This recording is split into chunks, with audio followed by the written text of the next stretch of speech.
오늘부터 서울 전역과 부산 등 부동산 시장이 과열을 보였던 지역에서 집을 사려면 대출 한도를 유의해야 됩니다.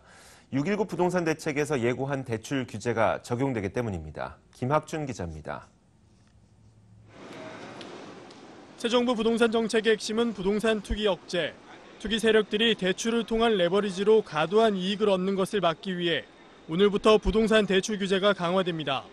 청약 경쟁률과 집값 상승률이 높은 서울 전역과 경기 7개시, 부산 7개구, 세종시 등 총 40곳에서 주택담보대출 비율과 총부채 상환 비율이 종전보다 각각 10%포인트씩 줄어듭니다.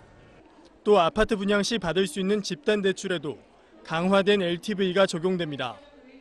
이주비와 중도금의 LTV 규제도 70%에서 60%로 축소되고 잔금 대출에도 DTI 50%가 적용될 전망입니다. 금융당국은 이번 6.19 대책의 금융규제로 신규 대출자 4명 중 1명이 영향을 받을 것으로 전망했습니다. 다만 부부 합산 연소득 6천만 원 이하 무주택 서민이 5억 원 이하 집을 사는 경우에는 대출 한도를 줄이지 않기로 했습니다. 이 같은 규제의 시행이 예고되자 부동산 시장 움직임도 분주해졌습니다. 대출 규제를 벗어나기 위해 지난주 오픈한 견본주택 14곳에는 주말 동안 10만 명이 넘는 실수요자와 투자자들이 다녀간 것으로 전해졌습니다.